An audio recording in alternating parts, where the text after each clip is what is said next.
తిన్నాను అనుకుంటున్నారా? ఎందుకంటే మా మమ్మీ ఈరోజు నాకు ఇష్టమైన కర్రీ, ఫేవరెట్ కర్రీ చేసింది కాబట్టి. ఆ కర్రీ ఏంటో చెప్పనా ఫ్రెండ్స్? తొందరగా చెప్పేస్తాను ఫ్రెండ్స్, నా ముక్కులు గుమ్మగుమ్మలు ఆడిపోతున్నాయి. ఆ కర్రీ వచ్చేసి ఫిష్ అండ్ ఫ్రాన్స్ ఫ్రై. నాకు చాలా చాలా ఇష్టం ఫ్రెండ్స్ నేను ఇప్పుడు తినాలి ఫ్రెండ్స్ తొందరగా. ఇప్పుడు నా ముక్కులు గుమ్మగుమ్మగా అంటున్నాయి ఫ్రెండ్స్. ఇప్పుడు నేను తొందరగా మూత తీసి చూపించి తినేసి టేస్ట్ ఎలా ఉందో చెప్తాను ఫ్రెండ్స్.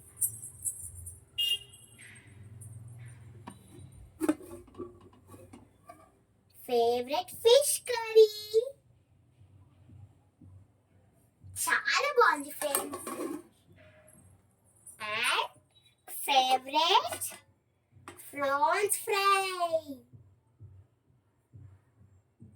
చాలా చాలా చాలా ఇష్టం ఫ్రెండ్స్ నాకు ఈ 2 కర్రీస్ లో. మరి ఈ 2 కర్రీస్ లో మీకేం ఇష్టం చెప్పండి? ఉడుకుతున్న వేడి వేడి అన్నం ఇవి వేసుకొని నేను తింటాను ఫ్రెండ్స్. ఇప్పుడు ఇవి రెండిటిల్లో మీకు ఏది ఇష్టమో కామెంట్ బాక్స్ లో కామెంట్ చేయండి. కర్రీ నేమ్ వచ్చేసి ప్రాన్స్ ఫ్రై అండ్ ఫిష్. ఈ రెండిటిలో మీకు ఏది ఇష్టమో కామెంట్ బాక్స్ లో కామెంట్ చేయండి ఫ్రెండ్స్. ఈ వీడియో కనుక మీకు నచ్చినట్లయితే please like, share and subscribe. Comment also. Bye friends.